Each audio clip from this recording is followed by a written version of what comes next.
ਅੱਜ ਆਓ ਅਸੀਂ ਸਬੂਤ ਕਿ ਅਸੀਂ ਪਰਮੇਸ਼ਵਰ ਦੀ ਸੰਤਾਨ ਹਾਂ ਸਿਰਲੇਖ ਦੇ ਨਾਲ ਪਰਮੇਸ਼ਵਰ ਦੇ ਵਚਨ ਸਾਂਝੇ ਕਰੀਏ। ਇਸ ਵਿਸ਼ੇ ਦੇ ਨਾਲ ਆਓ ਅਸੀਂ ਪਸਾ ਦੇ ਸੱਚ ਦੇ ਬਾਰੇ ਅਧਿਐਨ ਕਰੀਏ। ਜਿਨ੍ਹਾਂ ਬਿਪਤਾਵਾਂ ਦੇ ਬਾਰੇ ਅਸੀਂ ਕਦੀ ਵੀ ਨਹੀਂ ਸੁਣਿਆ, ਉਹ ਅਸਲ ਵਿੱਚ ਇਸ ਯੁੱਗ ਵਿੱਚ ਸਾਡੇ ਆਲੇ ਦੁਆਲੇ ਹੋ ਰਹੀਆਂ ਹਨ। ਇੱਕ ਵੱਡੀ ਬਿਪਤਾ ਦੇ ਆਉਣ ਤੇ ਵੀ ਪਰਮੇਸ਼ਵਰ ਨੇ ਆਪਣੇ ਲੋਕਾਂ ਨਾਲ ਵਾਅਦਾ ਕੀਤਾ, ਜੋ ਨਵੇਂ ਨੇਮ ਦੇ ਪਸਾ ਦੇ ਸੱਚ ਵਿੱਚ ਹੈ, ਉਹਨਾਂ ਲੋਕਾਂ ਦੇ ਤੰਬੂ ਕੋਲ ਕੋਈ ਬਿਪਤਾ ਨਹੀਂ ਆਵੇਗੀ। ਤੁਸੀਂ ਕਿੰਨੇ ਧੰਨਵਾਦੀ ਹੋ। ਅੱਜ ਇਸ ਦੁਨੀਆ ਵਿੱਚ ਬਿਪਤਾਵਾਂ ਵੱਧ ਰਹੀਆਂ ਹਨ। ਜੇਕਰ ਕੋਈ ਇਸ ਤਰ੍ਹਾਂ ਦਾ ਸੱਚ ਹੈ ਜਿਸ ਦੀ ਵੱਡੀ ਬਿਪਤਾ ਆਉਣ ਤੇ ਸਭ ਤੋਂ ਜ਼ਿਆਦਾ ਜ਼ਰੂਰਤ ਹੁੰਦੀ ਹੈ, ਤਾਂ ਕਿ ਉਹ ਨਵੇਂ ਨੇਮ ਦਾ ਪਸਾ ਦਾ ਸੱਚ ਨਹੀਂ ਹੈ। ਕੂਚ ਦੀ ਪੁਸਤਕ ਵਿੱਚ ਜੇਠਿਆਂ ਦੀ ਮੌਤ 10ਵੀਂ ਬਿਪਤਾ ਸੀ ਅਤੇ 8ਵੀਂ ਟਿੱਡਿਆਂ ਦੀ ਬਿਪਤਾ ਸੀ। ਸੰਸਾਰ ਦੀ ਆਬਾਦੀ ਹੁਣ 7.7 ਅਰਬ ਹੈ। ਰਿਪੋਰਟ ਕੀਤਾ ਗਿਆ ਹੈ ਕਿ ਪੂਰਬੀ ਅਫਰੀਕਾ ਵਿੱਚ ਸੋਮਾਲੀਆ ਅਤੇ ਕੇਨੀਆ ਤੋਂ ਏਸ਼ੀਆ ਵਿੱਚ ਈਰਾਨ ਅਤੇ ਪਾਕਿਸਤਾਨ ਅਤੇ ਚੀਨ ਦੇ ਵੱਲ ਵੀ 400 ਅਰਬ ਟਿੱਡੀਆਂ ਆ ਰਹੀਆਂ ਹਨ। ਜਦੋਂ ਉਹ ਚੀਨ ਪਹੁੰਚਣਗੀਆਂ ਤਦ ਉਹਨਾਂ ਦੀ ਗਿਣਤੀ ਵਿੱਚ ਸ਼ੁਰੂ ਦੀ ਤੁਲਨਾ ਵਿੱਚ 500 ਗੁਣਾ ਵਾਧਾ ਹੋ ਜਾਵੇਗਾ। ਜੇਕਰ 400 ਅਰਬ ਟਿੱਡੀਆਂ 500 ਗੁਣਾ ਵੱਧ ਜਾਣ ਤਾਂ ਕੀ ਉਹਨਾਂ ਦੀ ਗਿਣਤੀ ਕਾਫੀ ਵੱਡੀ ਨਹੀਂ ਹੋਵੇਗੀ? ਟਿੱਡੀਆਂ ਦਾ ਇੰਨਾ ਵੱਡਾ ਝੁੰਡ ਸਾਰੀਆਂ ਫਸਲਾਂ ਨੂੰ ਖਾ ਰਿਹਾ ਹੈ। ਇਸ ਤੋਂ ਇਲਾਵਾ ਕੀ ਅਫਰੀਕਾ ਵਿੱਚ ਲੋਕਾਂ ਦੇ ਲਈ ਜਿਉਣਾ ਮੁਸ਼ਕਿਲ ਨਹੀਂ ਹੈ? ਕੀ ਟਿੱਡੀਆਂ ਦੱਸ ਸਕਦੀਆਂ ਹਨ ਕਿ ਮਨੁੱਖੀ ਹਾਲਾਤ ਚੰਗੇ ਹਨ ਜਾਂ ਮਾੜੇ?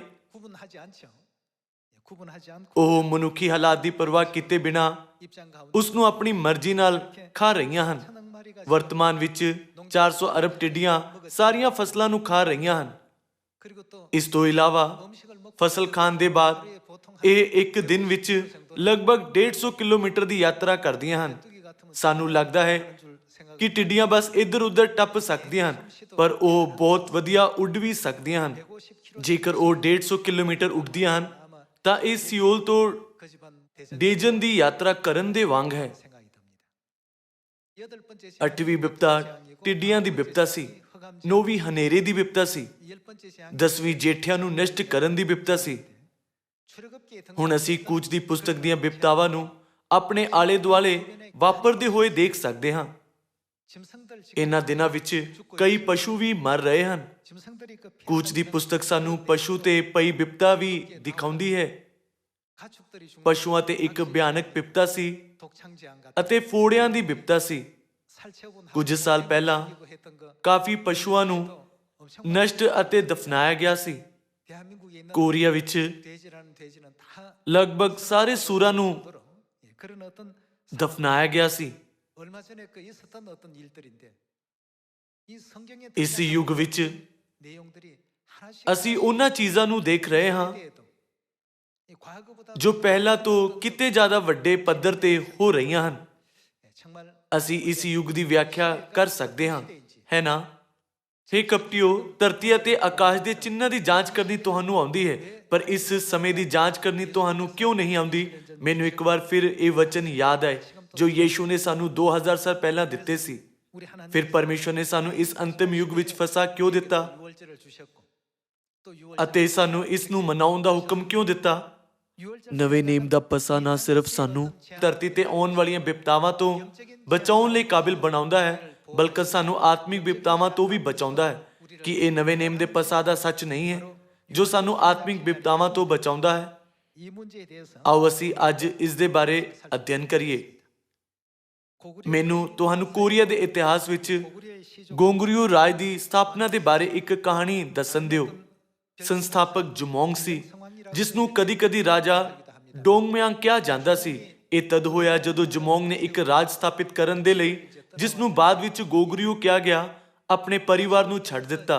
ਘਰ ਛੱਡਦੇ ਸਮੇਂ ਉਸਨੇ ਆਪਣੀ ਪਤਨੀ ਨੂੰ ਕਿਹਾ, ਜਦੋਂ ਸਾਡਾ ਬੇਟਾ ਵੱਡਾ ਹੋ ਜਾਵੇਗਾ ਤਾਂ ਉਸ ਨੂੰ ਪੱਕੀ ਤਰ੍ਹਾਂ ਨਾਲ ਉਸ ਰਾਜ ਵਿੱਚ ਆਉਣ ਦਿਓ ਜਿਸ ਨੂੰ ਮੈਂ ਸਥਾਪਿਤ ਕਰਾਂਗਾ। ਜਦੋਂ ਉਹ ਮੇਰੇ ਕੋਲ ਆਵੇਗਾ ਤਾਂ ਉਸ ਨੂੰ ਇੱਕ ਸਬੂਤ ਲਿਆਉਣਾ ਪਵੇਗਾ ਕਿ ਉਹ ਮੇਰਾ ਬੇਟਾ ਹੈ। ਮੈਂ 8 ਸਿਰਿਆਂ ਦੇ ਪੱਥਰ ਤੇ ਸਥਿਤ ਦੇਵਦਾਰ ਦੇ ਦਰਖਤ ਦੇ ਹੇਠ ਕੁਝ ਰੱਖਾਂਗਾ। ਜਦੋਂ ਬੱਚਾ ਮੈਨੂੰ ਲੱਭਣ ਦੇ ਲਈ ਪੂਰੀ ਤਰ੍ਹਾਂ ਵੱਡਾ ਹੋ ਜਾਵੇਗਾ ਤਾਂ ਉਸ ਨੂੰ ਦੇਵਦਾਰ ਦੇ ਦਰਖਤ ਨੂੰ ਲੱਭਣ ਦੇਣਾ ਅਤੇ ਜੋ ਮੈਂ ਛੱਡਿਆ ਉਸ ਦੇ ਲਈ ਜ਼ਮੀਨ ਪੁੱਟਣ ਦਿਓ। ਜੋ ਮਨੁੱਖ ਇਸ ਨੂੰ ਲਿਆਵੇਗਾ ਉਸ ਨੂੰ ਮੇਰੇ ਬੇਟੇ ਦੇ ਰੂਪ ਵਿੱਚ ਸਵੀਕਾਰ ਕੀਤਾ ਜਾਵੇਗਾ, ਕਿਉਂਕਿ ਜਦੋਂ ਉਹ ਵੱਡਾ ਹੋ ਜਾਵੇਗਾ ਤਾਂ ਮੈਂ ਉਸ ਨੂੰ ਪਹਿਚਾਨ ਨਹੀਂ ਸਕਾਂਗਾ। ਆਪਣੀ ਪਤਨੀ ਨੂੰ ਇਸ ਤਰ੍ਹਾਂ ਕਰਨ ਦੇ ਲਈ ਕਹਿਣ ਦੇ ਬਾਅਦ ਉਹ ਚਲਾ ਗਿਆ।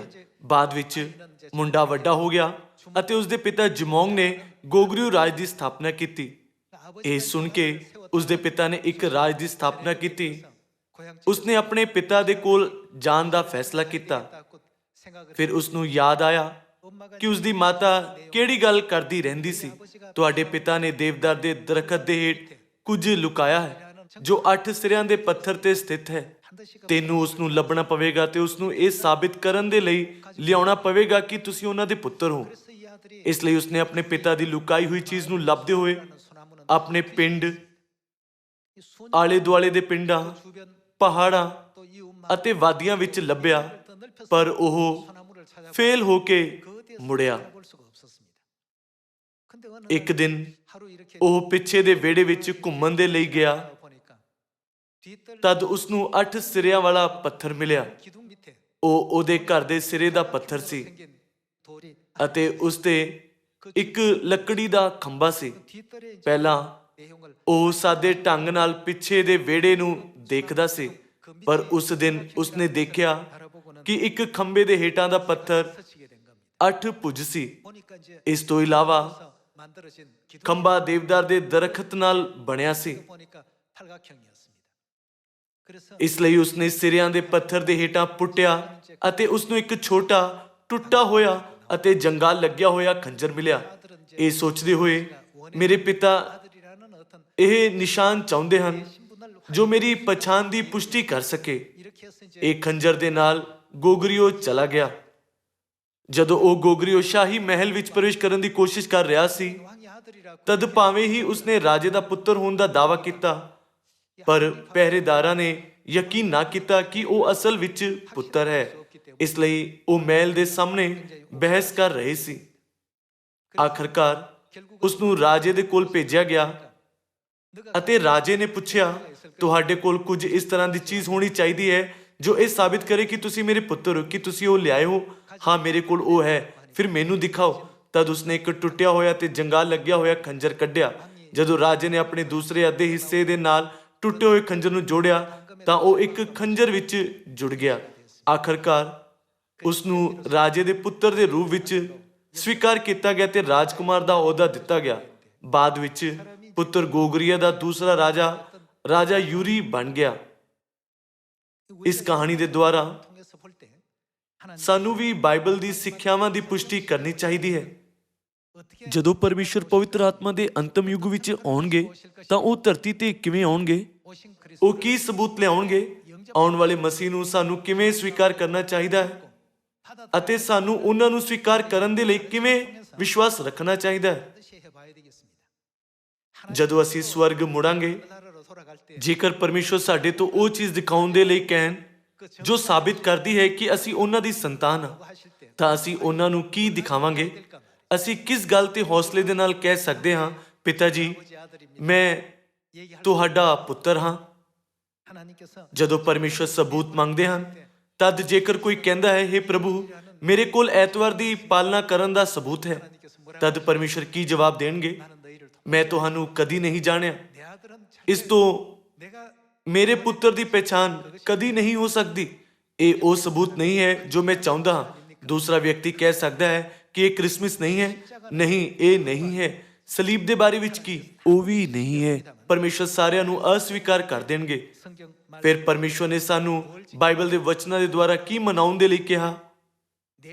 ਪਰਮੇਸ਼ਰ ਨੇ ਕਿਹਾ, ਜੇਕਰ ਤੁਸੀਂ ਮੇਰੀ ਸੰਤਾਨ ਹੋ ਤਾਂ ਤੁਹਾਨੂੰ ਪਸਾ ਮਨਾਉਣਾ ਚਾਹੀਦਾ ਹੈ। ਆਓ ਅਸੀਂ ਇਸ ਦੀ ਪੁਸ਼ਟੀ ਕਰੀਏ। ਸਭ ਤੋਂ ਪਹਿਲਾਂ ਆਓ ਅਸੀਂ ਧਰਤੀ ਤੇ ਪਰਮੇਸ਼ਵਰ ਦੇ ਆਉਣ ਦਾ ਕਾਰਨ ਜਾਣੀਏ। ਯਹੂਨਾ ਅਧਿਆਇ 10 ਵਚਨ 10 ਕਹਿੰਦਾ ਹੈ, ਚੋਰ ਨਹੀਂ ਆਉਂਦਾ, ਪਰ ਇਸ ਲਈ ਜੋ ਚੁਰਾਵੇ ਅਰ ਵੱਡੇ ਅਤੇ ਨਾਸ ਕਰੇ। ਮੈਂ ਇਸ ਲਈ ਆਇਆ ਭਾਈ ਉਹਨਾਂ ਨੂੰ ਜਿਉਣ ਮਿਲੇ, ਸਗੋਂ ਚੋਖਾ ਮਿਲੇ। ਮਸੀਹ ਦੇ ਧਰਤੀ ਤੇ ਆਉਣ ਦਾ ਕਾਰਨ ਪਰਮੇਸ਼ਵਰ ਦੇ ਉਹਨਾਂ ਲੋਕਾਂ ਨੂੰ ਕੁਝ ਦੇਣਾ ਹੈ ਜਿਨ੍ਹਾਂ ਦੀ ਤੁਲਨਾ ਭੇਡ ਨਾਲ ਕੀਤੀ ਜਾਂਦੀ ਹੈ। ਉਹ ਕੀ ਹੈ? ਉਹ ਜੀਵਨ ਹੈ। ਬਾਈਬਲ ਮਸੀਹ ਦਾ ਵਰਣਨ ਪਸਾ ਦੇ ਲੇਲੇ ਦੇ ਰੂਪ ਵਿੱਚ ਕਰਦੀ ਹੈ, ਜੋ ਧਰਤੀ ਤੇ ਜੀਵਨ ਦੇਣ ਦੇ ਲਈ ਆਏ ਸਨ। ਆਓ ਅਸੀਂ ਪਹਿਲਾ ਕੁਰਿੰਥੀਓ ਅਧਿਆਇ 5 ਤੇ ਜਾਈਏ। ਜਦੋਂ ਅਸੀਂ ਸਵਰਗ ਮੁੜਾਂਗੇ ਤਦ ਸਾਨੂੰ ਇਹ ਕਹਿਣ ਦੇ ਲਈ, ਪਿਤਾ ਜੀ ਮੈਂ ਤੁਹਾਡਾ ਪੁੱਤਰ ਹਾਂ, ਮੈਂ ਤੁਹਾਡੀ ਧੀ ਹਾਂ, ਸਬੂਤ ਦਿਖਾਉਣਾ ਚਾਹੀਦਾ ਹੈ। ਆਓ ਅਸੀਂ ਪਹਿਲਾ ਕੁਰਿੰਥੀਓ ਅਧਿਆਇ 5 ਵਚਨ 7 ਦੇਖੀਏ। ਪੁਰਾਣੇ ਖਮੀਰ ਨੂੰ ਕੱਢ ਸੁੱਟੋ ਭਾਈ, ਜਿਵੇਂ ਤੁਸੀਂ ਪਤੀਰੇ ਹੋਏ ਹੋ ਤਿਵੇਂ ਤੁਸੀਂ ਸੱਜਰੀ ਤੋਨ ਬਣੋ, ਕਿਉਂ ਜੋ ਸਾਡਾ ਪਸਾ ਦਾ ਲੇਲਾ ਕੌਣ ਹੈ? ਅਰਥਾਤ ਮਸੀਹ ਬਲੀਦਾਨ ਹੋਇਆ। ਸੋ ਆਓ ਅਸੀਂ ਤਿਉਹਾਰ ਮਨਾਈਏ, ਪੁਰਾਣੇ ਖਮੀਰ ਨਾਲ ਨਹੀਂ, ਨਾ ਬੁਰਿਆਈ ਅਰ ਦੁਸ਼ਟ ਪੁਣੇ ਦੇ ਖਮੀਰ ਨਾਲ, ਸਗੋਂ ਨਿਸ਼ਟ ਕਪਟਤਾ ਅਤੇ ਸੱਚਾਈ ਦੀ ਪਤੀਰੀ ਰੋਟੀ ਨਾਲ। ਇੱਥੇ ਅਸੀਂ ਬਾਈਬਲ ਵਿੱਚ ਦਿੱਤੇ ਸ਼ਬਦਾਂ ਨੂੰ ਦੇਖ ਸਕਦੇ ਹਾਂ। ਸੋ ਆਓ ਅਸੀਂ ਤਿਉਹਾਰ ਮਨਾਈਏ। ਦੂਸਰੇ ਵਰਜਨ ਦੇ ਅਨੁਸਾਰ ਇਹ ਲਿਖਿਆ ਹੈ, ਆਓ ਅਸੀਂ ਪੁਰਾਣੇ ਖਮੀਰ ਦੇ ਨਾਲ ਨਹੀਂ, ਪਰ ਪਤੀਰੀ ਰੋਟੀ ਦੇ ਨਾਲ ਪਸਾ ਦਾ ਪਰਵ ਮਨਾਈਏ। ਇੱਥੇ ਤਿਉਹਾਰ ਅਤੇ ਪਰਵ ਪਸਾ ਨੂੰ ਦਰਸਾਉਂਦੇ ਹਨ। ਸਾਨੂੰ ਪਸਾ ਕਿਉਂ ਮਨਾਉਣਾ ਚਾਹੀਦਾ ਹੈ? ਇਹ ਇਸ ਲਈ ਕਿਉਂਕਿ ਪਰਮੇਸ਼ਵਰ ਨੇ ਪਸਾ ਨੂੰ ਆਪਣੇ ਨੇਮ ਦੇ ਰੂਪ ਵਿੱਚ ਨਿਯੁਕਤ ਕੀਤਾ ਹੈ। ਜਦੋਂ ਜਮੋਂਗ ਆਪਣੇ ਘਰ ਤੋਂ ਚਲਾ ਗਿਆ ਤਾਂ ਉਸਨੇ ਦੱਸਿਆ ਕਿ ਜਦੋਂ ਉਸਦਾ ਪੁੱਤਰ ਵੱਡਾ ਹੋ ਜਾਵੇਗਾ ਤਾਂ ਉਸਨੂੰ ਆਪਣੇ ਲਹੂ ਦੇ ਸੰਬੰਧਿਤ ਨਿਸ਼ਾਨੀ ਦੇ ਰੂਪ ਵਿੱਚ ਦੇਵਦਾਰ ਦੇ ਦਰਖਤ ਦੇ ਖੰਭੇ ਦੇ ਹੇਠ ਲੁਕਾਈ ਹੋਈ ਕੁਝ ਚੀਜ਼ ਲਿਆਉਣੀ ਪਵੇਗੀ। ਜਮੋਂਗ ਤੋਂ ਇਲਾਵਾ ਕੋਈ ਨਹੀਂ ਜਾਣਦਾ ਸੀ ਕਿ ਉਹ ਕੀ ਹੈ। ਉਸਨੇ ਆਪਣੀ ਪਤਨੀ ਨੂੰ ਵੀ ਨਹੀਂ ਦੱਸਿਆ ਕਿ ਉਹ ਕੀ ਹੈ, ਪਰ ਸਿਰਫ ਇਹ ਸੰਦੇਸ਼ ਛੱਡ ਦਿੱਤਾ, ਦੇਵਦਾਰ ਦੇ ਦਰਖਤ ਦੇ ਹੇਠ ਕੁਝ ਲੁਕਾਇਆ ਗਿਆ ਹੈ ਜੋ 8 ਸਿਰਿਆਂ ਦੇ ਪੱਥਰ ਤੇ ਸਥਿਤ ਹੈ, ਉਸਨੂੰ ਉਹ ਲਿਆਉਣਾ ਪਵੇਗਾ। ਇਹ ਇੱਕ ਸਿੱਕਾ ਜਾਂ ਇੱਕ ਪੱਥਰ ਜਾਂ ਕੁਝ ਹੋਰ ਹੋ ਸਕਦਾ ਹੈ। ਸਿਰਫ ਕੌਣ ਇਹ ਜਾਣਦਾ ਸੀ? ਸਿਰਫ ਗੋਗਰੀਓ ਰਾਜ ਦੇ ਸੰਸਥਾਪਕ ਜਮੋਂਗ ਜਾਣਦਾ ਸੀ ਕਿ ਇਹ ਕੀ ਸੀ ਅਤੇ ਕਿੱਥੇ। ਸਿਰਫ ਇਸ ਨੂੰ ਲਿਆਉਣ ਵਾਲੇ ਨੂੰ ਮੇਰੇ ਪੁੱਤਰ ਦੇ ਰੂਪ ਵਿੱਚ ਸਵੀਕਾਰ ਕੀਤਾ ਜਾਵੇਗਾ। ਆਤਮਿਕ ਰੂਪ ਨਾਲ ਵੀ ਜਦੋਂ ਅਸੀਂ ਆਪਣੇ ਸਵਰਗੀ ਘਰ ਮੁੜਦੇ ਹਾਂ ਤਾਂ ਪਰਮੇਸ਼ਵਰ ਤੋਂ ਸਾਨੂੰ ਕਹਿਣ ਦੇ ਲਈ ਕਿ ਤੂੰ ਮੇਰਾ ਪੁੱਤਰ ਹੈ, ਤੂੰ ਮੇਰੀ ਧੀ ਹੈ। ਬਾਈਬਲ ਦੇ ਦੁਆਰਾ ਉਹਨਾਂ ਨੇ ਸਾਨੂੰ ਕੀ ਮਨਾਉਣ ਦੇ ਲਈ ਕਿਹਾ? ਇਹ ਲਿਖਿਆ ਹੈ, ਆਓ ਅਸੀਂ ਤਿਉਹਾਰ ਮਨਾਈਏ। ਪਰਮੇਸ਼ਵਰ ਨੇ ਸਾਨੂੰ ਪਸਾ ਮਨਾਉਣ ਦੇ ਲਈ ਕਿਹਾ। ਆਓ ਅਸੀਂ ਯਹੂਨਾ ਦੁਆਰਾ ਲਿਖੀ ਖੁਸ਼ਖਬਰੀ ਦੀ ਪੁਸਤਕ ਅਧਿਆਇ 6 ਵਿੱਚ ਪਰਮੇਸ਼ਵਰ ਦੀ ਮਰਜ਼ੀ ਦੇ ਬਾਰੇ ਵਿੱਚ ਥੋੜਾ ਹੋਰ ਅਧਿਐਨ ਕਰੀਏ। ਆਓ ਅਸੀਂ ਯਹੂਨਾ ਅਧਿਆਇ 6 ਵਚਨ 37 ਦੇਖੀਏ। ਜੋ ਕੁਝ ਪਿਤਾ ਮੈਨੂੰ ਦਿੰਦਾ ਹੈ ਮੇਰੇ ਕੋਲ ਆਵੇਗਾ, ਅਤੇ ਜੋ ਮੇਰੇ ਕੋਲ ਆਉਂਦਾ ਹੈ ਮੈਂ ਕਦੇ ਵੀ ਉਹਨੂੰ ਕੱਢ ਨਾ ਦਿਆਂਗਾ, ਕਿਉਂ ਜੋ ਮੈਂ ਸਵਰਗੋਂ ਉਤਰਿਆ ਹਾਂ ਇਸ ਲਈ ਨਹੀਂ ਜੋ ਆਪਣੀ ਮਰਜ਼ੀ, ਸਗੋਂ ਉਹਦੀ ਮਰਜ਼ੀ ਦੇ ਅਨੁਸਾਰ ਚੱਲਾਂ ਜਿਹਨੇ ਮੈਨੂੰ ਘੱਲਿਆ। ਯੀਸ਼ੂ ਨੇ ਇੱਥੇ ਕਿਹਾ, ਕਿਉਂਕਿ ਮੈਂ ਸਵਰਗੋਂ ਉਤਰਿਆ ਹਾਂ ਇਸ ਲਈ ਨਹੀਂ ਜੋ ਆਪਣੀ ਮਰਜ਼ੀ, ਸਗੋਂ ਉਹਦੀ ਮਰਜ਼ੀ ਦੇ ਅਨੁਸਾਰ ਚੱਲਾਂ ਜਿਹਨੇ ਮੈਨੂੰ ਘੱਲਿਆ, ਅਤੇ ਜਿਹਨੇ ਮੈਨੂੰ ਘੱਲਿਆ ਉਹਦੀ ਇਹ ਮਰਜ਼ੀ ਹੈ। ਭਾਈ ਸਭ ਕੁਝ ਜੋ ਉਹਨੇ ਮੈਨੂੰ ਦਿੱਤਾ ਹੈ ਉਸ ਵਿੱਚੋਂ ਕੁਝ ਨਾ ਗਵਾਵਾਂ, ਸਗੋਂ ਉਸਨੂੰ ਅੰਦੇ ਦਿਨ ਜਿਉਂਦਾ ਉਠਾਵਾਂ। ਅੰਤਮ ਦਿਨ ਸਾਨੂੰ ਜਿਉਂਦਾ ਉਠਾਉਣ ਦੇ ਲਈ ਉਹਨਾਂ ਨੇ ਕਿਹੜਾ ਸੱਚ ਦਿੱਤਾ? ਆਓ ਅਸੀਂ ਵਚਨ 53 ਤੇ ਜਾਈਏ। ਵਚਨ 53 ਕਹਿੰਦਾ ਹੈ, ਤਦ ਯੀਸ਼ੂ ਨੇ ਉਹਨਾਂ ਨੂੰ ਆਖਿਆ, ਮੈਂ ਤੁਹਾਨੂੰ ਸੱਚ-ਸੱਚ ਆਖਦਾ ਹਾਂ, ਜੇ ਤੁਸੀਂ ਮਨੁੱਖ ਦੇ ਪੁੱਤਰ ਦਾ ਮਾਂਸ ਨਾ ਖਾਓ ਅਤੇ ਉਹਦਾ ਲਹੂ ਨਾ ਪੀਓ ਤਾਂ ਤੁਹਾਡੇ ਵਿੱਚ ਜਿਉਣ ਨਹੀਂ ਹੈ। ਜੋ ਕੋਈ ਮੇਰਾ ਮਾਂਸ ਖਾਂਦਾ ਅਤੇ ਮੇਰਾ ਲਹੂ ਪੀਂਦਾ ਹੈ ਸਦੀਪਕ ਜਿਉਣ ਉਸੇ ਦਾ ਹੈ, ਅਤੇ ਮੈਂ ਅੰਦੇ ਦਿਨ ਉਹਨੂੰ ਜਿਉਂਦਾ ਉਠਾਵਾਂਗਾ। ਅੰਤਮ ਦਿਨ ਵਿੱਚ ਆਪਣੇ ਲੋਕਾਂ ਨੂੰ ਜਿਉਂਦਾ ਉਠਾਉਣ ਦਾ ਰਾਹ ਕੀ ਹੈ? ਯੀਸ਼ੂ ਨੇ ਕਿਹਾ, ਉਹ ਉਹਨਾਂ ਲੋਕਾਂ ਨੂੰ ਅੰਤਮ ਦਿਨ ਵਿੱਚ ਜਿਉਂਦਾ ਉਠਾਉਣਗੇ ਜੋ ਉਹਨਾਂ ਦਾ ਮਾਂਸ ਖਾਂਦੇ ਹਨ ਅਤੇ ਉਹਨਾਂ ਦਾ ਲਹੂ ਪੀਂਦੇ ਹੈ। ਧਰਤੀ ਤੇ ਆਪਣੇ ਆਉਣ ਦੇ ਮਕਸਦ ਬਾਰੇ ਉਹਨਾਂ ਨੇ ਕਿਹਾ, ਮਨੁੱਖ ਦਾ ਪੁੱਤਰ ਇਸ ਲਈ ਆਇਆ ਹੈ ਕਿ ਭੇਡ ਜੀਵਨ ਪਾਵੇ ਅਤੇ ਚੋਖਾ ਪਾਵੇ, ਅਤੇ ਸਮਝਾਇਆ ਕਿ ਉਹ ਪਸਾ ਦੇ ਲੇਲੇ ਦੇ ਰੂਪ ਵਿੱਚ ਬਲੀਦਾਨ ਹੋਣ ਦੇ ਲਈ ਆਏ ਸੀ। ਯੀਸ਼ੂ ਦਾ ਮਾਂਸ ਖਾਣ ਅਤੇ ਉਹਨਾਂ ਦਾ ਲਹੂ ਪੀਣ ਦੀ ਇੱਛਾ ਕਿਸ ਦੀ ਹੈ? ਇਹ ਪਿਤਾ ਦੀ ਇੱਛਾ ਹੈ। ਉਹਨਾਂ ਨੇ ਕਿਹਾ ਕਿ ਉਹ ਧਰਤੀ ਤੇ ਪਿਤਾ ਦੀ ਇੱਛਾ ਪੂਰੀ ਕਰਨ ਦੇ ਲਈ ਆਏ ਸੀ। ਇਸ ਲਈ ਪਰਮੇਸ਼ਵਰ ਦੀ ਇੱਛਾ ਨੂੰ ਪਸਾ ਵਿੱਚ ਰੱਖਿਆ ਗਿਆ ਹੈ। ਪਰਮੇਸ਼ਵਰ ਨੇ ਸਾਨੂੰ ਪਸਾ ਮਨਾਉਣ ਦਾ ਹੁਕਮ ਦਿੱਤਾ ਅਤੇ ਪਹਿਲਾ ਕੁਰਿੰਥੀਓ ਅਧਿਆਇ 5 ਵਿੱਚ ਵੀ ਸਪਸ਼ਟ ਰੂਪ ਨਾਲ ਦੱਸਿਆ ਕਿ ਸਾਨੂੰ ਪਸਾ ਮਨਾਉਣਾ ਚਾਹੀਦਾ ਹੈ। ਪਸਾ ਕੀ ਹੈ? ਕਿ ਪਰਮੇਸ਼ਵਰ ਪੱਕੀ ਤਰ੍ਹਾਂ ਸਾਨੂੰ ਗਾਰੰਟੀ ਦਿੰਦੇ ਹਨ, ਤੂੰ ਮੇਰਾ ਪੁੱਤਰ ਹੈ, ਤੂੰ ਮੇਰੀ ਧੀ ਹੈ। ਆਓ ਅਸੀਂ ਮੱਤੀ ਅਧਿਆਇ 26 ਵਚਨ 17 ਦੇਖੀਏ। ਪਤੀ ਦੀ ਰੋਟੀ ਦੇ ਤਿਉਹਾਰ ਦੇ ਪਹਿਲੇ ਦਿਨ ਚੇਲਿਆਂ ਨੇ ਯੀਸ਼ੂ ਕੋਲ ਆਣ ਕੇ ਆਖਿਆ, ਤੂੰ ਕਿੱਥੇ ਚਾਹੁੰਦਾ ਹੈ ਜੋ ਅਸੀਂ ਤੇਰੇ ਖਾਣ ਦੇ ਲਈ ਫਸਾ ਤਿਆਰ ਕਰੀਏ? ਤਾਂ ਉਹਨੇ ਕਿਹਾ, ਸ਼ਹਿਰ ਵਿੱਚ ਫਲਾਣੇ ਕੋਲ ਜਾ ਕੇ ਉਹਨੂੰ ਕਹੋ, ਭਾਈ ਗੁਰੂ ਆਖਦਾ ਹੈ, ਮੇਰਾ ਵੇਲਾ ਨੇੜੇ ਆ ਗਿਆ, ਮੈਂ ਆਪਣੇ ਚੇਲਿਆਂ ਨਾਲ ਤੇਰੇ ਘਰ ਪਸਾ ਦਾ ਤਿਉਹਾਰ ਕਰਾਂਗਾ। ਚੇਲਿਆਂ ਨੇ ਜਿਸ ਤਰ੍ਹਾਂ ਯੀਸ਼ੂ ਨੇ ਉਹਨਾਂ ਨੂੰ ਹੁਕਮ ਦਿੱਤਾ ਸੀ ਉਸੇ ਤਰ੍ਹਾਂ ਕੀਤਾ ਤੇ ਪਸਾ ਤਿਆਰ ਕੀਤੀ। ਆਓ ਅਸੀਂ ਵਚਨ 26 ਤੇ ਜਾਈਏ। ਜਦੋਂ ਖਾ ਰਹੇ ਸਨ ਤਦ ਯੀਸ਼ੂ ਨੇ ਰੋਟੀ ਲਈ ਅਤੇ ਬਰਕਤ ਦੇ ਕੇ ਤੋੜੀ ਅਰ ਚੇਲਿਆਂ ਨੂੰ ਦੇ ਕੇ ਆਖਿਆ, ਲੋ ਖਾਓ, ਇਹ ਮੇਰਾ ਸਰੀਰ ਹੈ। ਪਸਾ ਦੀ ਰੋਟੀ ਨੂੰ ਉਹਨਾਂ ਨੇ ਕਿਹਾ, ਇਹ ਮੇਰਾ ਸਰੀਰ ਹੈ। ਆਓ ਅਸੀਂ ਵਚਨ 27 ਤੇ ਜਾਈਏ। ਫਿਰ ਉਹਨੇ ਪਿਆਲਾ ਲੈ ਕੇ ਸ਼ੁਕਰ ਕੀਤਾ ਅਤੇ ਉਹਨਾਂ ਨੂੰ ਦੇ ਕੇ ਆਖਿਆ, ਤੁਸੀਂ ਸਾਰੇ ਇਸ ਵਿੱਚੋਂ ਪੀਓ। ਪਸਾ ਦੇ ਦਾਖਰਸ ਦੇ ਪਿਆਲੇ ਨੂੰ ਲੈਂਦੇ ਹੋਏ ਉਹਨਾਂ ਨੇ ਧੰਨਵਾਦ ਦਿੱਤਾ ਤੇ ਕਿਹਾ, ਇਸ ਵਿੱਚੋਂ ਪੀਓ। ਵਚਨ 28 ਕਿਉਂ ਜੋ ਨੇਮ ਦਾ ਇਹ ਕਿਸ ਦਾ? ਮੇਰਾ ਉਹ ਲਹੂ ਹੈ ਜਿਹੜਾ ਬਹੁਤਿਆਂ ਦੀ ਖਾਤਰ ਪਾਪਾਂ ਦੀ ਮਾਫੀ ਦੇ ਲਈ ਵਹਾਇਆ ਜਾਂਦਾ ਹੈ। ਯਹੋਨਾ ਅਧਿਆਇ 6 ਵਿੱਚ ਯੀਸ਼ੂ ਨੇ ਕਿਹਾ, ਜੋ ਕੋਈ ਮੇਰਾ ਮਾਂਸ ਖਾਂਦਾ ਤੇ ਮੇਰਾ ਲਹੂ ਪੀਂਦਾ ਹੈ ਸਦੀਪਕ ਜੀਵਨ ਉਸੇ ਦਾ ਹੈ ਅਤੇ ਮੈਂ ਅੰਧੇ ਦਿਨ ਉਹਨੂੰ ਜਿਉਂਦਾ ਉਠਾਵਾਂਗਾ। ਦੂਸਰੇ ਸ਼ਬਦਾਂ ਵਿੱਚ ਜੋ ਕੋਈ ਪਸਾ ਦੀ ਰੋਟੀ ਖਾਂਦਾ ਹੈ ਅਤੇ ਪਸਾ ਦਾ ਦਾਖਰਸ ਪੀਂਦਾ ਹੈ ਉਸ ਨੂੰ ਕੁਝ ਦਿੱਤਾ ਜਾਵੇਗਾ। ਉਹ ਕੀ ਹੈ? ਉਹ ਸਦੀਪਕ ਜੀਵਨ ਹੈ। ਜੇਕਰ ਅਸੀਂ ਉਹ ਨਹੀਂ ਖਾਂਦੇ ਅਤੇ ਨਹੀਂ ਪੀਂਦੇ ਤਾਂ ਅਸੀਂ ਕੀ ਪਾਉਣ ਵਿੱਚ ਅਸਫਲ ਹੋਵਾਂਗੇ? ਅਸੀਂ ਜੀਵਨ ਪਾਉਣ ਵਿੱਚ ਅਸਫਲ ਹੋਵਾਂਗੇ। ਇਹ ਜੀਵਨ ਦਾ ਸਿਧਾਂਤ ਹੈ, ਜੀਵਨ ਦਾ ਨਿਯਮ ਹੈ ਜਿਸ ਨੂੰ ਯੀਸ਼ੂ ਨੇ ਪੱਕੀ ਤਰ੍ਹਾਂ ਨਾਲ 2000 ਸਾਲ ਪਹਿਲਾਂ ਸਥਾਪਿਤ ਕੀਤਾ ਸੀ। ਯੀਸ਼ੂ ਨੇ ਵਾਅਦਾ ਕੀਤਾ ਹੈ ਕਿ ਜੋ ਕੋਈ ਉਹਨਾਂ ਦਾ ਮਾਂਸ ਖਾਂਦਾ ਹੈ ਅਤੇ ਉਹਨਾਂ ਦਾ ਲਹੂ ਪੀਂਦਾ ਹੈ ਉਹਨਾਂ ਦੇ ਕੋਲ ਸਦੀਪਕ ਜੀਵਨ ਹੈ ਅਤੇ ਉਹ ਉਹਨਾਂ ਨੂੰ ਅੰਤਮ ਦਿਨ ਜਿਉਂਦਾ ਉਠਾਣਗੇ। ਇਸ ਲਈ ਉਹਨਾਂ ਨੇ ਕਿਹਾ, ਇਹ ਨੇਮ ਦਾ ਮੇਰਾ ਲਹੂ ਹੈ। ਨਵੇਂ ਨੇਮ ਦੇ ਪਸਾ ਵਿੱਚ ਇਹ ਵਾਅਦਾ ਕੀਤਾ ਗਿਆ ਹੈ ਕਿ ਪਰਮੇਸ਼ਵਰ ਸਾਨੂੰ ਸਵਰਗ ਦੇ ਰਾਜ ਦੀ ਵਿਰਾਸਤ ਦੇਣਗੇ ਅਤੇ ਇਹ ਕਿ ਪਰਮੇਸ਼ਵਰ ਵਿਪਤਾਵਾਂ ਨੂੰ ਸਾਡਾ ਨੁਕਸਾਨ ਪਹੁੰਚਾਉਣ ਤੋਂ ਰੋਕਣਗੇ ਜੋ ਰਾਜ ਦੀ ਵਿਰਾਸਤ ਪ੍ਰਾਪਤ ਕਰਨਗੇ।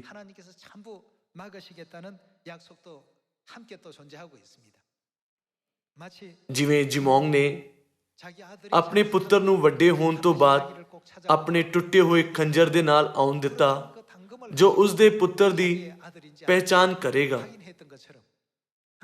ਠੀਕ ਉਸੇ ਤਰ੍ਹਾਂ ਜਦੋਂ ਪਰਮੇਸ਼ਵਰ ਧਰਤੀ ਤੇ ਆਉਂਦੇ ਹਨ ਤਾਂ ਉਹ ਵੀ ਸਾਨੂੰ ਕਿਸੇ ਚੀਜ਼ ਨਾਲ ਆਪਣੇ ਆਪ ਨੂੰ ਪਛਾਣਨ ਦਿੰਦੇ ਹਨ। ਉਹ ਕੀ ਹੈ? ਉਹ ਪਸਾ ਹੈ। ਕੀ ਸਾਬਿਤ ਕਰਦਾ ਹੈ ਕਿ ਅਸੀਂ ਪਿਤਾ ਦੇ ਪੁੱਤਰ ਅਤੇ ਧੀਆਂ ਹਨ? ਪਸਾ ਹੈ ਨਾ। ਪਰਮੇਸ਼ਵਰ ਨੇ ਸਾਡੇ ਵਿੱਚ ਕੀ ਪਾਇਆ ਹੈ? ਕਿ ਉਹ ਪਰਮੇਸ਼ਵਰ ਦਾ ਮਾਂਸ ਅਤੇ ਵੱਡਮੁੱਲਾ ਲਹੂ ਨਹੀਂ ਹੈ। ਇਸ ਸਬੂਤ ਤੋਂ ਬਿਨਾਂ ਭਾਵੇਂ ਹੀ ਲੋਕ ਕਹਿੰਦੇ ਹਨ, ਹੇ ਪ੍ਰਭੂ, ਹੇ ਪ੍ਰਭੂ, ਭਾਵੇਂ ਹੀ ਉਹਨਾਂ ਨੇ ਭਵਿੱਖਬਾਣੀ ਕੀਤੀ, ਦੁਸ਼ਟ ਆਤਮਾਵਾਂ ਨੂੰ ਕੱਢਿਆ ਅਤੇ ਪ੍ਰਭੂ ਦੇ ਨਾਮ ਦੇ ਨਾਲ ਕਈ ਅਚਰਜ ਕੰਮ ਕੀਤੇ, ਪਰ ਪਰਮੇਸ਼ਵਰ ਉਹਨਾਂ ਨੂੰ ਕਦੀ ਸਵੀਕਾਰ ਨਹੀਂ ਕਰਨਗੇ। ਸਾਡੇ ਕੋਲ ਇਹ ਸਬੂਤ ਨੇਮ ਦਾ ਪ੍ਰਤੀਕ ਹੋਣਾ ਚਾਹੀਦਾ ਹੈ ਜੋ ਪਰਮੇਸ਼ਵਰ ਚਾਹੁੰਦੇ ਹਨ ਕਿ ਸਾਡੇ ਕੋਲ ਹੋਵੇ। ਨਿਸ਼ਾਨ ਕੀ ਹੈ? ਉਹ ਮਸੀਹ ਦਾ ਮਾਂਸ ਅਤੇ ਲਹੂ ਹੈ।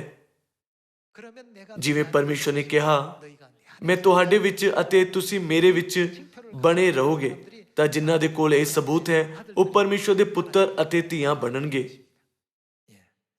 ਇਸ ਲਈ ਪਰਮੇਸ਼ਵਰ ਨੇ ਸਾਨੂੰ ਜਾਣਨ ਦਿੱਤਾ ਕਿ ਅਸੀਂ ਉਹਨਾਂ ਦੀ ਸੰਤਾਨ ਹਾਂ।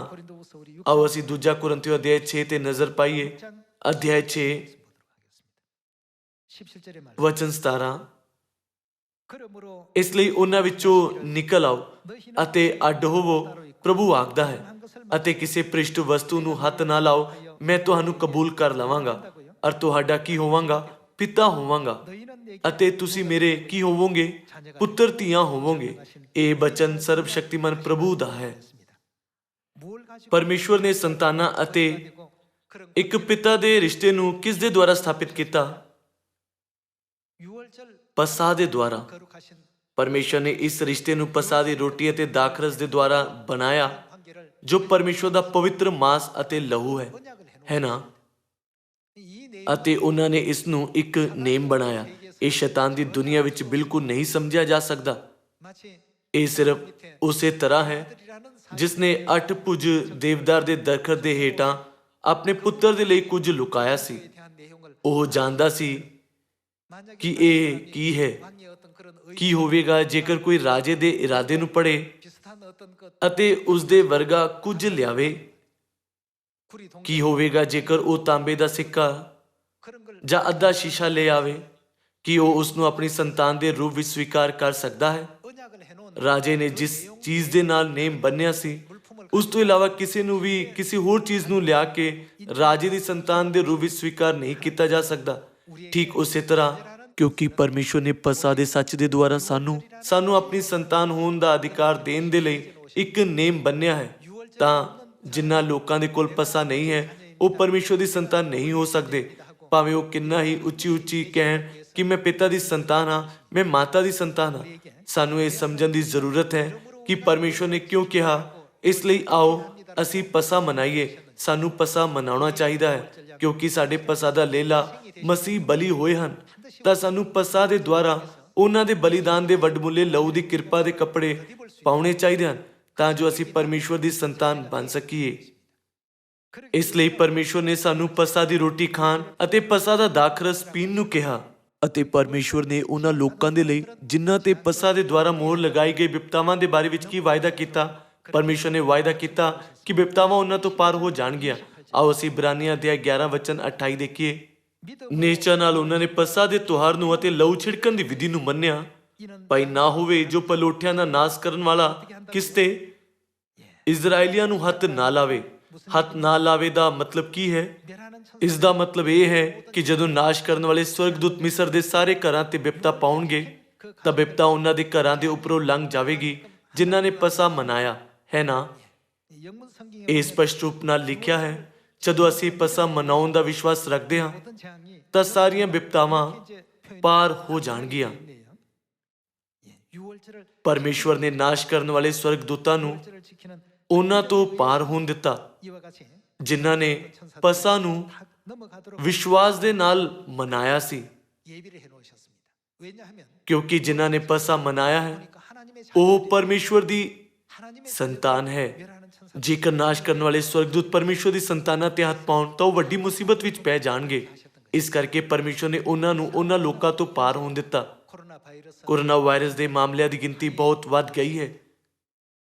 ਸਾਡੇ ਸਿਓਨ ਦੇ ਮੈਂਬਰਾਂ ਨੂੰ ਪੱਕੀ ਤਰ੍ਹਾਂ ਨਾਲ ਸਾਵਧਾਨ ਰਹਿਣ ਦੀ ਜ਼ਰੂਰਤ ਹੈ, ਪਰ ਸਾਨੂੰ ਜ਼ਿਆਦਾ ਡਰਨ ਦੀ ਜਾਂ ਜ਼ਿਆਦਾ ਡਰ ਮਹਿਸੂਸ ਕਰਨ ਦੀ ਜ਼ਰੂਰਤ ਨਹੀਂ ਹੈ। ਪਰਮੇਸ਼ਵਰ ਸਾਡੀ ਰੱਖਿਆ ਕਰਦੇ ਹਨ, ਸਾਡੀ ਮਦਦ ਕਰਦੇ ਹਨ ਅਤੇ ਹਮੇਸ਼ਾ ਸਾਡੇ ਨਾਲ ਹਨ, ਹੈ ਨਾ? ਕਿਉਂਕਿ ਸਾਡੇ ਕੋਲ ਪਰਮੇਸ਼ਵਰ ਦੀਆਂ ਸੰਤਾਨਾਂ ਦੇ ਰੂਪ ਵਿੱਚ ਅਧਿਕਾਰ ਹੈ ਅਤੇ ਅਸੀਂ ਹਮੇਸ਼ਾ ਨਵੇਂ ਨੇਮ ਦੇ ਪਸਾਹ ਦੇ ਸੱਚ ਵਿੱਚ ਰਹਿੰਦੇ ਹਾਂ। ਤਾਂ ਉਹ ਅਸੀਂ ਆਪਣੇ ਬਾਕੀ ਰਹਿ ਗਏ ਸਮੇਂ ਵਿੱਚ ਪਿਤਾ ਅਤੇ ਮਾਤਾ ਜੀ ਦੇ ਪੁੱਤਰ ਅਤੇ ਧੀਆਂ ਦੇ ਰੂਪ ਵਿੱਚ ਆਪਣਾ ਮਾਣ ਨਾ ਗਵਾਈਏ। ਤੁਸੀਂ ਵਿਸ਼ਵਾਸ ਕਰ ਸਕਦੇ ਹੋ ਕਿ ਤੁਸੀਂ ਪਸਾਹ ਦੇ ਨਿਸ਼ਾਨ ਦੇ ਨਾਲ ਸਵਰਗ ਵਾਪਸ ਜਾ ਰਹੇ ਹੋ ਅਤੇ ਇਹੀ ਉਹ ਸਬੂਤ ਹੈ ਜੋ ਅਸੀਂ ਪਿਤਾ ਨੂੰ ਦਿਖਾ ਸਕਦੇ ਹਾਂ। ਜੇਕਰ ਤੁਸੀਂ ਇਸ ਤਰ੍ਹਾਂ ਮੰਨਦੇ ਹੋ ਤਾਂ ਬਾਈਬਲ ਦੀਆਂ ਸਾਰੀ ਸਿੱਖਿਆਵਾਂ ਦੇ ਆਧਾਰ ਤੇ ਇਹ ਸਹੀ ਹੈ। ਆਓ ਅਸੀਂ ਇਸ ਨੇਮ ਦੇ ਨਾਲ ਸਵਰਗ ਵਾਪਸ ਮੁੜ ਜਾਈਏ ਅਤੇ ਅਨੰਤ ਸਵਰਗ ਦੇ ਰਾਜ ਵਿੱਚ ਇੱਕ ਸ਼ਾਹੀ ਸਵਾਗਤ ਪ੍ਰਾਪਤ ਕਰੀਏ। ਠੀਕ 8ਵੀਂ ਵਿਪਤਾ ਦੇ ਵਾਂਗ ਉੱਥੇ 400 ਅਰਬ ਟਿੱਡੀਆਂ ਹਨ। ਕੋਰੋਨਾ ਵਾਇਰਸ ਦੇ ਕਰਕੇ ਇਹ ਖਬਰ ਦਬ ਗਈ ਹੈ, ਪਰ ਇਸ ਦੇ ਬਾਰੇ ਕਈ ਖਬਰਾਂ ਹਨ। ਤੁਸੀਂ ਇਸ ਦੇ ਸੰਬੰਧ ਵਿੱਚ ਕਈ ਲੇਖ ਆਨਲਾਈਨ ਅਤੇ YouTube ਤੇ ਵੀ ਪਾ ਸਕਦੇ ਹੋ। ਜੇਕਰ ਉਹ 400 ਅਰਬ ਟਿੱਡੀਆਂ ਇੱਥੇ ਉੱਡ ਰਹੀਆਂ ਹਨ ਤਾਂ ਆਕਾਸ਼ ਉਹਨਾਂ ਨਾਲ ਢੱਕ ਜਾਵੇਗਾ। ਹੁਣ ਅਸਲ ਵਿੱਚ 400 ਅਰਬ ਟਿੱਡੀਆਂ ਕਿਤੇ ਉੱਡ ਰਹੀਆਂ ਹਨ। ਇਹ ਅਸਲ ਵਿੱਚ ਟਿੱਡੀਆਂ ਦੀ ਬਿਪਤਾ ਹੈ ਨਾ? ਇਹ ਮਿਸਰ ਤੇ ਲਿਆਉਂਦੀ ਗਈ 8ਵੀਂ ਬਿਪਤਾ ਸੀ। ਇਸ ਤੋਂ ਪਹਿਲਾਂ ਜਾਨਵਰਾਂ ਨੂੰ ਮਾਰਨ ਵਾਲੀ ਬਿਪਤਾ ਵੀ ਇਸ ਰਾਸ਼ਟਰ ਵਿੱਚ ਹੋਈ ਸੀ। ਇਹ ਉਹ ਯੁੱਗ ਹੈ ਜਦੋਂ ਪਸਾ ਪੂਰੀ ਤਰ੍ਹਾਂ ਨਾਲ ਜ਼ਰੂਰੀ ਹੈ। ਜੇਕਰ ਇਹ ਬਿਪਤਾਵਾਂ ਹੁੰਦੀਆਂ ਹਨ ਤਾਂ ਸਾਨੂੰ ਬਿਲਕੁਲ ਵੀ ਡਰਨ ਦੀ ਜ਼ਰੂਰਤ ਨਹੀਂ ਹੈ, ਕਿਉਂਕਿ ਅਸੀਂ ਹਮੇਸ਼ਾ ਪਰਮੇਸ਼ਰ ਵਿੱਚ ਸ਼ਰਨ ਪਾ ਕੇ ਪਰਮੇਸ਼ਰ ਵਿੱਚ ਰਹਿ ਰਹੇ ਹਾਂ। ਸਾਡੇ ਕੋਲ ਵਿਸ਼ਵਾਸ ਹੋਣਾ ਚਾਹੀਦਾ ਹੈ। ਹੁਣ ਅਸੀਂ ਪਰਮੇਸ਼ਰ ਦੇ ਹੁਕਮ ਦੇ ਅਨੁਸਾਰ ਪੂਰੀ ਤਰ੍ਹਾਂ ਨਾਲ ਪਸਾ ਦੀ ਤਿਆਰੀ ਕਰ ਰਹੇ ਹਾਂ, ਕਿਉਂਕਿ ਇਹ ਉਹ ਸੱਚ ਹੈ ਜਿਸ ਦੇ ਦੁਆਰਾ ਅਸੀਂ ਬਿਪਤਾਵਾਂ ਤੋਂ ਬਚ ਸਕਦੇ ਹਾਂ। ਬਾਈਬਲ ਦੀਆਂ 6 ਪੁਸਤਕਾਂ ਦੇ ਦੁਆਰਾ ਸਾਨੂੰ ਇੱਕ ਵਾਰ ਫਿਰ ਸੱਚ ਦੀ ਪੁਸ਼ਟੀ ਕਰਨੀ ਚਾਹੀਦੀ ਹੈ ਅਤੇ ਨਵੇਂ ਨੇਮ ਪਸਾ ਦੇ ਸੱਚ ਵਿੱਚ ਸਾਡੀ ਅਗਵਾਈ ਕਰਨ ਦੇ ਲਈ ਸਵਰਗੀ ਪਿਤਾ ਅਤੇ ਮਾਤਾ ਜੀ ਨੂੰ ਅਨੰਤ ਵਡਿਆਈ ਅਤੇ ਪ੍ਰਸ਼ੰਸਾ ਦੇਣੀ ਚਾਹੀਦੀ ਹੈ, ਕਿਉਂਕਿ ਪਰਮੇਸ਼ਰ ਨੇ ਕਿਹਾ ਤੁਹਾਡੇ ਵਿਸ਼ਵਾਸ ਦੇ ਅਨੁਸਾਰ ਤੁਹਾਡੇ ਨਾਲ ਹੋਵੇ। ਤਾਂ ਸਾਨੂੰ ਨਾ ਸਿਰਫ ਫਸਾ ਦੀ ਰੋਟੀ ਅਤੇ ਦਾਖਰਸ ਖਾਣ ਦੀ ਕਿਰਿਆ ਕਰਨੀ ਚਾਹੀਦੀ ਹੈ, ਪਰ ਇਬਰਾਨੀਓ ਅਧਿਆਇ 11 ਵਿੱਚ ਦਰਜ ਹੈ ਵਿਸ਼ਵਾਸ ਨਾਲ ਹੀ ਉਸ ਨੂੰ ਮਨਾਉਣਾ ਚਾਹੀਦਾ ਹੈ। ਸਾਡੇ ਕੋਲ ਵਿਸ਼ਵਾਸ ਹੋਣਾ ਚਾਹੀਦਾ ਹੈ। ਸਾਡੇ ਪਰਮੇਸ਼ਰ ਨੇ ਆਕਾਸ਼ ਅਤੇ ਧਰਤੀ ਅਤੇ ਉਸ ਵਿੱਚ ਸਭ ਕੁਝ ਬਣਾਇਆ ਅਤੇ ਉਹ ਆਪਣੀ ਅੱਖਾਂ ਦੇ ਤਾਰੇ ਦੇ ਵਾਂਗ ਸਿਓਨ ਦੀਆਂ ਸਾਰੀਆਂ ਸੰਤਾਨਾਂ ਦੀ ਰੱਖਿਆ ਕਰਦੇ ਹਨ। ਸਾਨੂੰ ਇਸ ਤੇ ਮਜ਼ਬੂਤੀ ਨਾਲ ਵਿਸ਼ਵਾਸ ਕਰਨਾ ਚਾਹੀਦਾ ਹੈ। ਆਓ ਅਸੀਂ ਇਹ ਵੀ ਯਕੀਨ ਕਰੀਏ ਕਿ ਅਸੀਂ ਨਵੇਂ ਨੇਮ ਪਸਾ ਦੇ ਸੱਚ ਨਾਲ ਸਵਰਗ ਵਾਪਸ ਮੁੜਾਂਗੇ ਅਤੇ ਪਿਤਾ ਸਾਨੂੰ ਪਛਾਣਨਗੇ ਅਤੇ ਸਾਡਾ ਸਵਾਗਤ ਕਰਨਗੇ। ਆਓ ਅਸੀਂ ਇਸ ਵਿਸ਼ਵਾਸ ਵਿੱਚ ਮਜ਼ਬੂਤ ਬਣੀਏ। ਸਾਡੇ ਕੋਲ ਹੁਣ ਵੀ ਪਰਿਵਾਰ ਦੇ ਮੈਂਬਰ, ਗੁਆਂਢੀ, ਰਿਸ਼ਤੇਦਾਰ ਅਤੇ ਦੋਸਤ ਹਨ ਜੋ ਹੁਣ ਤੱਕ ਇਸ ਸੱਚ ਵਿੱਚ ਨਹੀਂ ਆਏ ਹਨ ਇਸ ਸਾਲ ਕਿ ਸਾਨੂੰ ਜਲਦੀ ਨਾਲ ਪਸਾ ਦਾ ਪ੍ਰਚਾਰ ਨਹੀਂ ਕਰਨਾ ਚਾਹੀਦਾ। ਯੁੱਗ ਦੇ ਕਈ ਨਿਸ਼ਾਨ ਸਾਨੂੰ ਸੁਚੇਤ ਕਰਦੇ ਹਨ ਕਿ ਸਾਨੂੰ ਉਹਨਾਂ ਨੂੰ ਪਸਾ ਦੇ ਬਾਰੇ ਦੱਸਣਾ ਚਾਹੀਦਾ ਹੈ। ਨਵੇਂ ਨੇਮ ਪਸਾ ਨੂੰ ਇਕੱਠੇ ਮਨਾ ਕੇ ਆਓ ਅਸੀਂ ਸਾਰੇ ਪਰਮੇਸ਼ਵਰ ਦੀ ਸ਼ਰਨ ਵਿੱਚ ਰਹੀਏ। ਇਸ ਤਰ੍ਹਾਂ ਕਰਨ ਨਾਲ ਆਓ ਅਸੀਂ ਸਭ ਇਕੱਠੇ ਹੱਥਾਂ ਵਿੱਚ ਹੱਥ ਪਾ ਕੇ ਵਾਪਸ ਸਵਰਗ ਚੱਲੀਏ, ਇਹ ਆਸ ਕਰਦੇ ਹੋਏ ਕਿ ਅਸੀਂ ਉਸ ਮਨ ਦੇ ਨਾਲ ਪਸਾ ਦੀ ਤਿਆਰੀ ਕਰਾਂਗੇ। ਮੈਂ ਅੱਜ ਦੇ ਉਪਦੇਸ਼ ਨੂੰ ਖਤਮ ਕਰਨਾ ਚਾਹੁੰਦਾ ਹਾਂ। ਤੁਹਾਡਾ ਬਹੁਤ ਬਹੁਤ ਧੰਨਵਾਦ।